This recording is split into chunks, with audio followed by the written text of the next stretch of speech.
Hello students, welcome back my channel. তো আজকে দেখো লোকোমোশন অ্যান্ড মুভমেন্টের লাস্ট পার্টটা দেবো, যেটা হচ্ছে পার্ট 8। সেটাই হচ্ছে পড়াবো। আমার 7টা পার্ট লোকোমোশন অ্যান্ড মুভমেন্টের ফুল এনসিইআরটি পড়ানো আছে লোকোমোশন মুভমেন্টের। সেটা তোমরা আগের পার্টগুলো যারা পড়োনি সেটা অবশ্যই তারা আমার চ্যানেলে গিয়ে প্লেলিস্টে দেখে নেবে। তো আমি পার্ট 8 শুরু করছি, যেখানে আছে জয়েন্টস এবং ডিসঅর্ডার নিয়ে। লাস্টের পার্টটা যেটা আছে ওটা নিয়ে আমি বলছি। So locomotion and movement, let's clarify NCERT book by Rajashree Banerjee, myself, MBBS student of BSMC means Bankura Sammilani medical college. তো আমি প্রত্যেক দিনের মতোই আজকেও বলছি যে তোমরা যারা নতুন এসছো তাদের উদ্দেশ্যে যে আমি এখান থেকে আমার বইটা এটা আছে, কিন্তু এখান থেকে পড়াতে অসুবিধা হয়, তাই আমি PDF ডাউনলোড করে নিয়ে সেখান থেকেই পড়াই। তো চলো আমরা PDF থেকে জয়েন্টস থেকে শুরু করছি। এই অবধি কিন্তু আমার পড়ানো হয়ে গেছে। এবার হচ্ছে জয়েন্টস। তো joints are essentially for all type of movement. Joints মানে হচ্ছে দুটো বোনসের মধ্যে যে জয়েন্টস যে স্ট্রাকচারটা ফর্ম হয় তাকে কিন্তু আমরা জয়েন্টস বলি। আর জয়েন্টস যদি আমাদের না থাকে তাহলে কিন্তু আমরা মুভমেন্ট করতে পারবো না। যদি দেখাচ্ছি,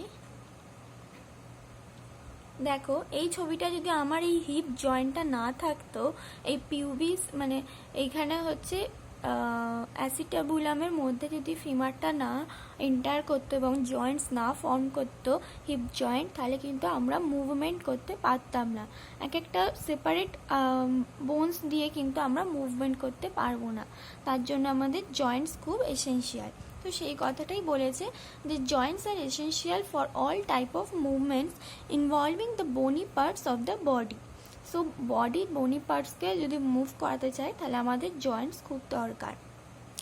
locomotory movement are no exception to this. মানে লোকোমোটরি মুভমেন্টও আমরা দেখে থাকি যে আমরা বোনসের মাধ্যমে এবং মাসেলের মাধ্যমে আমরা মুভমেন্ট করে থাকি, এবং মাসেলটা হচ্ছে বোনের ওপরেই লাই করে। সো এখানেও কিন্তু জয়েন্টটা দরকার হবে।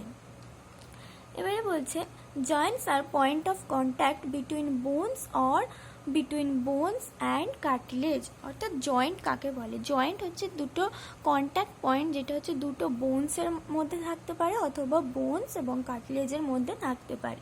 আমরা জানি স্কেলেটাল সিস্টেম হচ্ছে বোনস আর কার্টিলেজ নিয়ে তৈরি। Bones and few cartilage consist করে স্কেলেটাল সিস্টেম। তো দুটো বোনসের মধ্যে যে কন্ট্যাক্ট পয়েন্ট থাকে সেটাকে জয়েন্টস বলতে পারি, এবং বোন এবং কার্টিলেজের মধ্যে কন্ট্যাক্ট পয়েন্টটাকেও আমরা জয়েন্টস বলতে পারি। Force generated by the muscle is used to carry out movement through joint. অর্থাৎ বলছে যে আমরা মাসেলসের মাধ্যমে যে আমরা ফোর্সটাকে জেনারেট করি সেটাকে তো ক্যারি করতে হবে একটা জিনিস থেকে, সেটা হচ্ছে জয়েন্টস করে। জয়েন্টস মানে বোনসটা হচ্ছে, মাসেলসটা হচ্ছে বোনসের ওপরে থাকে। মাসেলস হচ্ছে একটা ফোর্স তৈরি করে, এবং সেই ফোর্সটা মানে কন্ট্রাকশনের মাধ্যমে ফোর্স তৈরি করে, এবং সেইটাকে যখন ফাংশনালি আমরা অ্যাপ্লাই করতে চাই তখন কিন্তু আমাদের বোনস দরকার। আর বোনসের মধ্যে জয়েন্টস না থাকলে আমরা সেটা বোনসের মুভমেন্ট পারবো না। সো এখানে where the joint act as a fulcrum. এখানে কিন্তু জয়েন্টটা মানে হচ্ছে ফোর্স জেনারেট করছে মাসেলস, আর ফালক্রাম হিসেবে ব্যবহার করছে হচ্ছে জয়েন্টস। ফালক্রাম মানে অনেকেই হয়তো জানো না, ফালক্রাম মানে হচ্ছে অবলম্বন। অর্থাৎ মাসেলস থেকে ফোর্স জেনারেট করছে এবং জয়েন্টসটাকে অবলম্বন করে বোনসের মাধ্যমে মুভমেন্টটা হচ্ছে। The movability at this joint vary depending on different factor. অর্থাৎ মানে এই যে কোন জয়েন্টের কীরকম মুভমেন্ট হবে সেটা কিন্তু অনেকগুলো ফ্যাক্টরের ওপর নির্ভর করে। এবং Joints have been classified into 3 major structural forms, namely fibrous, cartilaginous and synovial. অর্থাৎ মানে কিভাবে তার স্ট্রাকচার, জয়েন্টের স্ট্রাকচার এবং তার মুভমেন্টের টাইপ হিসেবে আমরা 3 ভাবে মেনলি জয়েন্টসকে ভাগ করতে পারি। সেটা হচ্ছে ফাইব্রাস, কার্টিলেজিনিয়াস, সাইনোভিয়াল। MBBS-এ যখন পড়বে তখন এই ফাইব্রাসের মধ্যেও আবার 3টে ভাগ আছে, কার্টিলেজিনিয়াস, সাইনোভিয়াল সবের মধ্যে আবার ভাগ ভাগ আছে। তো এখন তোমরা মেন 3টে পয়েন্ট জানো, যেটা হচ্ছে fibrous joint, cartilaginous joint and synovial joint. Fibrous joint কি? Fibrous joint do not allow any movement. অর্থাৎ ফাইব্রাস জয়েন্টে যে জয়েন্ট তৈরি হবে সেটা কিন্তু কোনো মুভমেন্ট অ্যালাউ করবে না। This type of joint is shown by the flat skull bones which fuse end to end with the help of dense fibrous connective tissue in the form of sutures to form the cranium. অর্থাৎ fibrous জয়েন্টটা কোথায় থাকে বলছে আমাদের ক্রেনিয়ামে থাকে। আমি ছবি দেখাচ্ছি, দেখো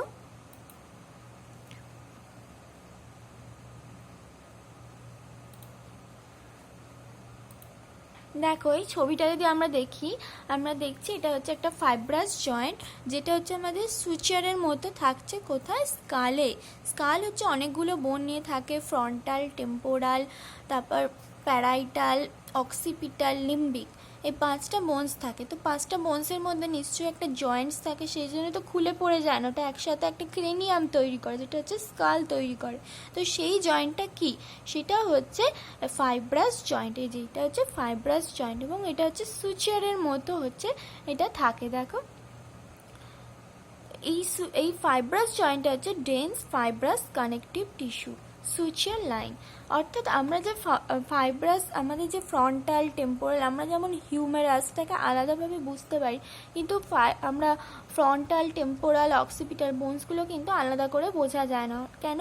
এদের কোনো মুভমেন্ট নেই, এরা একসাথে হচ্ছে জয়েন্টস তৈরি করেছে এবং কোনো মুভমেন্ট তৈরি করছে না। তাহলে ফাইব্রাস জয়েন্টের আমরা দুটো পয়েন্ট জানলাম, যে এটা কোনো মুভমেন্ট অ্যালাউ করে না এবং এটা হচ্ছে দুটো বোনসের মধ্যে ডেন্স ফাইব্রাস কানেকটিভ টিস্যু জমা হয়ে হচ্ছে এই জয়েন্টটা তৈরি করে এবং এই প্রকার জয়েন্টটা আমরা স্কালে দেখতে পাই। ঠিক আছে,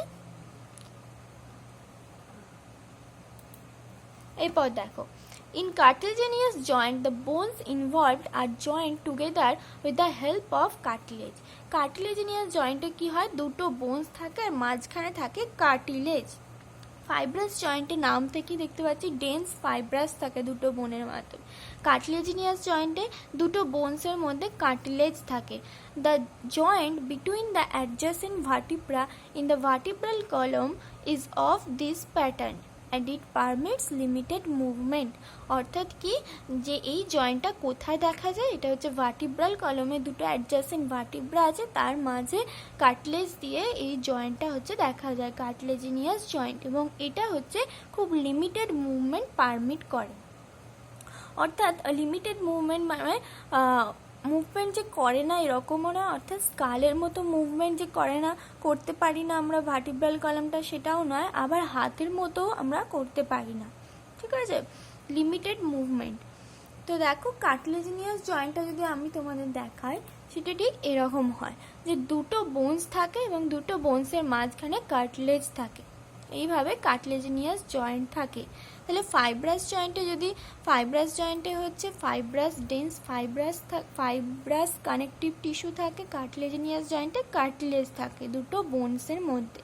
ফাইব্রাস জয়েন্টের এক্সাম্পল আমরা দেখলাম স্কালে থাকে, কার্টিলেজিনিয়াস জয়েন্টের এক্সাম্পল হচ্ছে ভার্টিব্রাল কলমে থাকে। ফাইব্রাস জয়েন্ট হচ্ছে কোনো মুভমেন্ট দেখায় না, আর কার্টিলেজিনিয়াস জয়েন্ট হচ্ছে লিমিটেড মুভমেন্ট দেখায়। ঠিক আছে, তিনটে পয়েন্ট করে যদি ডিফারেন্স হিসেবে তোমরা লিখে নাও নিজেদের খাতায়, তাহলে কিন্তু এক্সামের সময় পড়তে খুব সুবিধা হবে। এরপরে আমরা দেখি synovial joints. Synovial joints are characterized by the presence of a fluid filled synovial cavity between the articulating surface of the two bones. অর্থাৎ সাইনোভিয়াল জয়েন্টে কি থাকে, দুটো বোনসের মধ্যে একটা সাইনোভিয়াল ক্যাভিটি থাকে এবং সেখানে ফ্লুইড থাকে, আর দুটো বোনসের মধ্যে হচ্ছে আর্টিকুলেটিং সারফেস থাকে। দেখো সাইনোভিয়াল জয়েন্টটা দেখাচ্ছি, সেটা হচ্ছে এই যে, এটা সাইনোভিয়াল জয়েন্ট, এখানে হচ্ছে আর্টিকুলেটিং কার্টিলেজ। দেখো তোমরা দেখতে পাচ্ছ আশা করছি, এই যে এটা হচ্ছে বোনস, দুটো বোনস এরম আছে, দুটো বোনসকে হচ্ছে আর্টিকুলেটিং কার্টিলেজ আছে দুটো বোনসের মাথাটাতে, এবং সেই দুটো বোনসের মধ্যে আবার খানিকটা গ্যাপ আছে, সেটাকে বলছি সাইনোভিয়াল অর জয়েন্ট ক্যাভিটি। ঠিক আছে, দুটো বোনস হচ্ছে আর্টিকুলেটিং সারফেস দিয়ে সারাউন্ড করা আছে এবং দুটো বোনসের মাঝে হচ্ছে একটা জায়গা আছে, সেটাকে বলছি সাইনোভিয়াল জয়েন্ট অর ক্যাভিটি, এবং সেই সাইনোভিয়াল ক্যাভিটিতে কি থাকে, সাইনোভিয়াল ফ্লুইড অর্থাৎ ফ্লুইড ফিল্ড ক্যাভিটি থাকে, সেইটাকে এই পুরোটাকে আমরা বলছি সাইনোভিয়াল জয়েন্ট। তো আমরা সাইনোভিয়াল জয়েন্ট কোথায়, দেখো such an arrangement allow considerable movement, অর্থাৎ আমরা যেরকম খুশি মুভমেন্ট করতে পারি এই জয়েন্টটার মাধ্যমে, কনসিডারেবল মানে লিমিটেড নয়। This joint help in locomotion and many other movement, অর্থাৎ এই প্রকারের জয়েন্ট হচ্ছে লোকোমোশন এবং অন্যান্য মুভমেন্টও হেল্প করে। Ball and socket joint, example দিচ্ছে ball and socket joint between humerus and pectoral girdle, অর্থাৎ হিউমেরাস আমি পড়িয়েছিলাম, পেক্টোরাল গার্ডেল হচ্ছে হাতটা মানে আমাদের হাত হ্যান্ড যেটা স্ক্যাপুলার সাথে মানে জয়েন্ট তৈরি করে, ওখানটায় হচ্ছে বল অ্যান্ড সকেট জয়েন্ট তৈরি করে, ঠিক আছে। স্ক্যাপুলার আমি পড়িয়েছিলাম, স্ক্যাপুলার ডরসাল সাইডে আছে স্পাইন, আর স্পাইনটা গিয়ে একটা ফ্ল্যাট সারফেস তৈরি করছে, সেটা হচ্ছে অ্যাক্রোমিয়ান প্রসেস, যেটা হচ্ছে ক্ল্যাভিকলের সাথে হচ্ছে আর্টিকুলেটিং থাকে, এবং সেই অ্যাক্রোমিয়ানের নিচেই হচ্ছে গ্লিনয়েড ক্যাভিটি থাকে, এবং সেই গ্লিনয়েড ক্যাভিটির মধ্যে আমাদের হিউমেরাসের হেডটা ঢুকে থাকে এবং জয়েন্ট তৈরি করে, আর সেই জয়েন্টটা কি বলে বল অ্যান্ড সকেট জয়েন্ট, ঠিক আছে। তো সেটা হচ্ছে এক প্রকারের সাইনোভিয়াল জয়েন্ট। এরপরে আছে হিঞ্জ জয়েন্ট, যেটা হচ্ছে knee joint. Pivot joint between atlas and axis, atlas হচ্ছে ফার্স্ট ভার্টিব্রাটাকে বলি, অ্যাক্সিস হচ্ছে second vertebra. Gliding joint between the carpals and saddle joint between carpals and metacarpals of thumb আর সাম example. ঠিক দেখো, তিনটে জয়েন্টসের মধ্যে আমরা যদি কলাম করে ডিফারেন্স করে নিই, তাহলে একটা হবে তার মুভমেন্ট, অর্থাৎ ফাইব্রাস জয়েন্ট কোনো মুভমেন্ট দেয় না, কার্টিলেজিনিয়াস জয়েন্ট লিমিটেড মুভমেন্ট দেয়, সাইনোভিয়াল জয়েন্ট হচ্ছে কনসিডারেবল মুভমেন্ট। তারপরে হচ্ছে এর ক্যারেক্টারিস্টিক্সে কি আসছে, ফাইব্রাস জয়েন্ট হচ্ছে দুটো বোনসের মাধ্যমে হচ্ছে দুটো বোনসের মধ্যে হচ্ছে ডেন্স ফাইব্রাস কানেকটিভ টিস্যু থাকে। কার্টিলেজিনিয়াস জয়েন্ট হচ্ছে দুটো বোনসের মধ্যে হচ্ছে কার্টিলেজ থাকে। আর সাইনোভিয়াল জয়েন্ট হচ্ছে দুটো বোনস হচ্ছে আর্টিকুলেটিং সারফেস থাকে, এবং সেই আর্টিকুলেটিং বোনসের দুটোর মাঝখানে হচ্ছে সাইনোভিয়াল ক্যাভিটি থাকে, যার মধ্যে সাইনোভিয়াল ফ্লুইড থাকে। আর এক্সাম্পলে হচ্ছে ফাইব্রাস জয়েন্টের হচ্ছে ক্রেনিয়াম, কার্টিলেজিনিয়াস জয়েন্টের হচ্ছে ভার্টিব্রাল কলাম, আর সাইনোভিয়াল জয়েন্টের হচ্ছে এতগুলো example ball and socket, hinge joint, pivot joint, gliding joint, saddle joint. ওকে,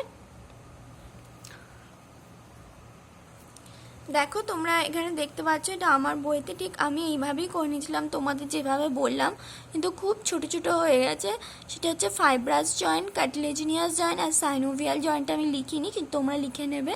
সেটা হচ্ছে একইভাবে তিনটে তিনটে পয়েন্ট করে দেখো, তোমরা যদি চাও এই দুটো পয়েন্ট লিখে নিতে পারো, আর সাইনোভিয়াল জয়েন্টটাও ঠিক একইভাবে পয়েন্টটা করে নেবে, ঠিক আছে।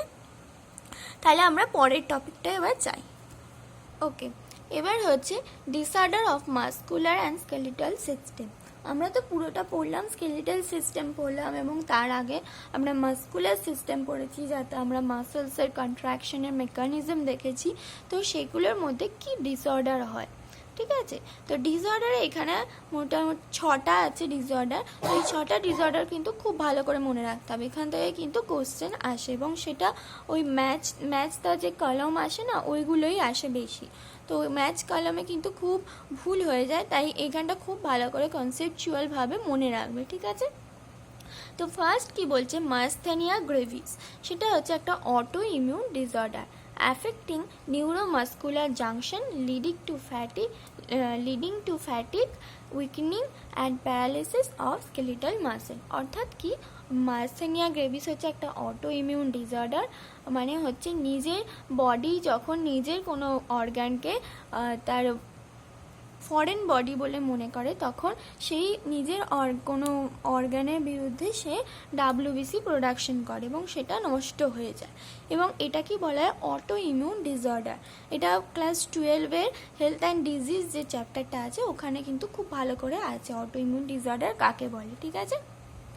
তো মাসথেনিয়া গ্রেভিসও মনে রাখবে একটা অটো ইমিউন ডিসঅর্ডার। কি হয় এতে, এফেক্টিং নিউরোমাসকুলার জাংশন, অর্থাৎ এটা নিউরোমাসকুলার জাংশনকে এফেক্ট করে। ফলে কি হয়, ফ্যাটিক হয়, উইকেনিং হয় and paralysis of skeletal muscles হয়ে যায়, ঠিক আছে। এরপরে হচ্ছে মাসকুলার ডিস্ট্রফি। মাসকুলার ডিস্ট্রফি কি বলছে, progressive degeneration of skeletal muscle mostly due to genetic disorder। Myasthenia gravis যেমন হলো অটো ইমিউন ডিসঅর্ডার, অর্থাৎ এটা একটা অ্যাকোয়ার্ড ডিসঅর্ডার, আর মাসকুলার ডিস্ট্রফি হচ্ছে কি জেনেটিক ডিসঅর্ডার, ঠিক আছে। এতে কি হয়, স্কেলিটাল মাসেলের প্রোগ্রেসিভ ডিজেনারেশন হতে থাকে। এটা কিন্তু আসে অটো ইমিউন ডিসঅর্ডার কোনটা বলে দুটো নাম দেবে, তাতে কিন্তু গুলিয়ে যেতে পারে কারণ দুটোই দিয়ে, তাই এটা মনে রাখবে। মার্সেনিয়া গ্রেভিস হচ্ছে auto immune disorder, muscular dystrophy genetic disorder. তারপরে হচ্ছে টিটেনি। টিটেনিতে কি বলছে, র্যাপিড স্পাসম মানে হচ্ছে wild contraction in muscle due to low Ca2+ in body fluid. Tetany তাহলে কি করে হয়, বলছে যখন বডি ফ্লুইডে ক্যালসিয়াম লেভেলটা কম থাকে। অর্থাৎ আমরা জানি যে ক্যালসিয়াম লেভেল যদি কম থাকে তাহলে মানে এক্সট্রা সেলুলার যে ফ্লুইডটা আছে সেখানে কিন্তু আমাদের এক্সট্রা সেলুলারের সাথে ইন্ট্রাসেলুলার যে ক্যাটায়ন এবং অ্যানায়ন আছে সেগুলো কিন্তু সমান থাকতে হবে, অর্থাৎ কোনো আয়নিক ডিফারেন্স থাকা চলবে না। তাই এক্সট্রা সেলুলারে আমরা জানি সোডিয়াম বেশি থাকে আর ক্যালসিয়ামও থাকে। তো ক্যালসিয়ামের লেভেল যদি কমে যায় তাহলে যথারীতি সোডিয়ামটা বেড়ে যাবে। তাই সোডিয়াম যখনই বেড়ে যাবে তখনই একটা অল্প স্টিমুলাস এলেই কি হবে, সোডিয়ামটা হিউজ পরিমাণে সোডিয়াম ভিতরে ঢুকতে থাকবে, ফলে সেখানে কিন্তু একটা নার্ভ ইম্পালস তৈরি হয়ে যাবে এবং কন্ট্রাকশন হতে থাকবে। সেই জন্য টিটেনি রোগীদের দেখা যায়, যাদের টিটেনি হয় তাদের অল্প একটু স্টিমুলাস দিলেই কিন্তু মাসেল কন্ট্রাকশন হয়ে যায়। শুধুমাত্র এই কারণটা ক্যালসিয়াম লেভেল কম থাকায় সোডিয়াম লেভেলটা বেড়ে যায়, কারণ ক্যালসিয়াম হচ্ছে দুটো, মানে ক্যালসিয়াম 2+ আর সোডিয়াম হচ্ছে Na+, ঠিক আছে, একটা। তাহলে একটা ক্যালসিয়ামকে যদি আমি সরাই তাহলে সেখানে কিন্তু দুটো সোডিয়াম দিতে হবে, তবেই কিন্তু আমাদের আয়নিক ব্যালেন্সটা থাকবে। এই কারণে 5টা যদি ক্যালসিয়াম চলে যায় সেই জায়গায় কিন্তু 10টা সোডিয়াম চলে আসে, ফলে একটুখানি স্টিমুলাস এলেই সেটাতে একটা অ্যাকশন পোটেনশিয়াল তৈরি হয়ে যায় এবং তাতে ওয়াইল্ড কন্ট্রাকশন দেখা যায়, অর্থাৎ সেটাই টিটেনি তৈরি হয়। তাহলে তোমাদের খালি মনে রাখতে হবে টিটেনি হয় হচ্ছে লো ক্যালসিয়াম ইন বডি ফ্লুইডে এবং তাতে কি হয়, ওয়াইল্ড কন্ট্রাকশন ইন মাসেলস। আর্থারাইটিসে কি হয়, ইনফ্ল্যামেশন অফ জয়েন্ট, অর্থাৎ জয়েন্টসে ইনফ্ল্যামেশন দেখা যায়। অস্টিওপোরোসিস এজ রিলেটেড ডিসঅর্ডার, ঠিক এটা যেমন বললাম অটো ইমিউন ডিসঅর্ডার, এটা হচ্ছে জেনেটিক ডিসঅর্ডার। অস্টিওপোরোসিস হচ্ছে age related disorder characterised by decreased bone mass and increased chance of fracture. Decrease level of oestrogen is a common cause. অর্থাৎ যখন ইস্ট্রোজেনটা কমে যায় তখন কি হয়, আমাদের বোন মাসটা হচ্ছে কমে যেতে থাকে এবং বোন মাস যদি কমে যায় তাহলে কিন্তু ওই জন্য যারা ওল্ড এজ ব্যক্তি হয় তারা কি হয়, পড়ে গেলে কিন্তু হাড় ভেঙে যায়, কারণ কি হয় তাদের ইস্ট্রোজেন লেভেলটা কমে যাওয়ায় বোন মাস কিন্তু ডিক্রিজ করে যায়। আর বোন মাস ডিক্রিজ করে গেলে সেটা হচ্ছে সরু হয়ে যাচ্ছে বোনসটা, সেই জন্য সেটা ধাক্কা খেলেই ভেঙে যাচ্ছে। The increased chance of fracture. গাউটে কি হয়, inflammation of joint due to accumulation of uric acid crystal. এটাতেও ইনফ্ল্যামেশন অফ জয়েন্ট হচ্ছে, কিন্তু এটা হচ্ছে ইউরিক অ্যাসিড ক্রিস্টালের অ্যাকুমুলেশনের জন্য হচ্ছে। আর আর্থারাইটিসে হচ্ছে ইনফ্ল্যামেশন অফ জয়েন্টস। যদি আমাকে বলে শুধু ইনফ্ল্যামেশন অফ জয়েন্ট কোনটাতে হয় তাহলে কিন্তু আর্থারাইটিস, আর যদি বলে inflammation of joint due to accumulation of uric acid crystal তাহলে কিন্তু সেটার অ্যান্সার হবে গাউট, ঠিক আছে। তাহলে কিন্তু আমাদের এই পুরোটাই কিন্তু হয়ে গেল, দেখো এই অবধি আমাদের পুরো চ্যাপ্টারটাই কিন্তু হয়ে গেল। তাহলে এই অবধি থাকুক, এরপরে আমি এটার কোশ্চেন আনসার যে প্রিভিয়াস 10 ইয়ার কোশ্চেন আনসার আমি সব চ্যাপ্টারে করাচ্ছি, তো সেগুলো অনেকগুলোই আমার আপলোড আছে আর এটারও আমি করিয়ে দেবো। এরপরই প্রিভিয়াস 10 ইয়ার কোশ্চেন নিট এবং এমসের আমি দিয়ে দেবো, ঠিক আছে। এগুলো তো আমরা দেখিয়েছি। দেখো ফাইব্রাসের এখানে আরেকটা দিয়েছিলাম, ফাইব্রাসের হচ্ছে স্কাল, কার্টিলেজিনিয়াস ভার্টিব্রাল কলাম এবং সাইনোভিয়াল হচ্ছে বল অ্যান্ড সকেট জয়েন্ট, ঠিক আছে। So thank you, bye.